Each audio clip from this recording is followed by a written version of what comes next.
from the time I was 2 to 7 years old, I was molested. That developed inside of me a very aggressive personality, and I began to survive, and I became that alpha woman, and I became very strong and very aggressive. And parts of that personality I like because it causes me to keep pushing through when the circumstances want to push me back. And so I celebrate that, but at the same time, many of my actions were not really always building others up. They were not always empowering others because I was living in a survival mode. And I remember in my younger years and when I was in that place living in Washington, D.C., where I thought, okay, the only way to get ahead is to step on somebody else. I remember thinking, and this did not bring understanding to me until 40 years later when I took the Core Value Index. I remember thinking when I lived in Washington, D.C. as that young woman's liber, I was there and I would be so mean. I would be so angry. I would be so assertive. And inside of me, I would say, Melodye, this isn't you. You're much nicer than that. Melodye, you know you really value people. Melodye, you know this. And I'd be telling myself on the inside, you're really not a mean person. But my personality would come out with that assertiveness, but on the inside of me, I had that chaos. And so I struggled even with the way I reacted and responded because I knew it was not a true reflection of Melodye. And when I took the CVI years later, 40 years later, and I came up that I was that merchant love person, I said, yes, I knew it. See, there is this love on the inside of me. And through the years, I began to discover that. Through the years, I began to recognize how truly relational I am. But it was through the school of hard knocks. It was through the battles and the struggles. But when I saw this on that key, my response was, yes. I remember 40 years ago, inside of me, I was crying out to be that loving person that I knew I was.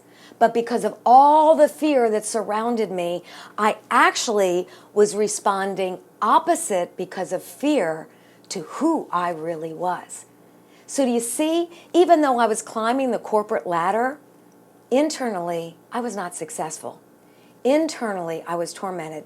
Internally, I did not have peace.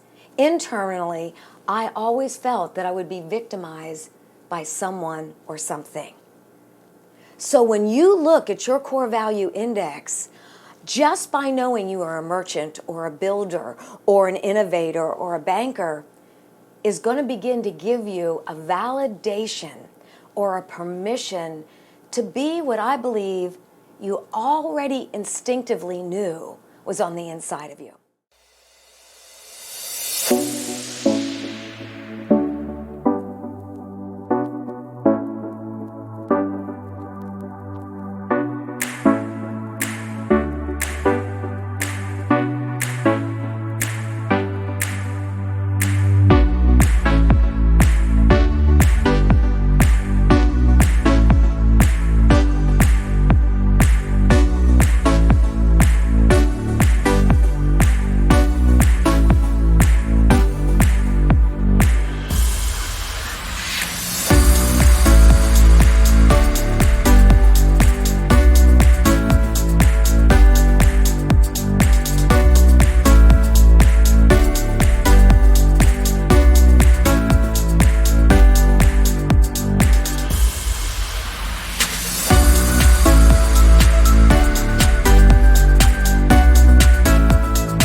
what I don't know won't hurt me. That's an actual lie, because the fact is we are limited by our knowledge. So what I know is based upon my past and present knowledge. I don't know what I don't know. If I knew what I didn't know, then I would really know it. So we're really in a position that there are things that we don't yet know, things that we don't yet understand. And what happens, what I don't know subconsciously controls my thoughts, my emotions, and ultimately my actions. And so I learned through my life that the things that I did not know about me left a void, so I believed false things. And those false thoughts, those false emotions, those false things produced false actions. So instead of functioning in my highest and best, now I'm functioning out of fear. I'm functioning out of default. And so it's so important that we recognize that we're in a season of growing in knowledge and wisdom and understanding of who we really are. And so as we begin to unpack who we are, you will begin to recognize that you will have a greater ability to make better decisions for your life. So there is so much power in self-awareness. It's not being narcissistic. It is not being selfish. The more I can discover who I am and my place, my role, my contribution in society, the more self-aware I am, the more power I walk in. I become powerful, and power literally has the ability to make an effect and make an impact, not just in my life, but the lives of those around me.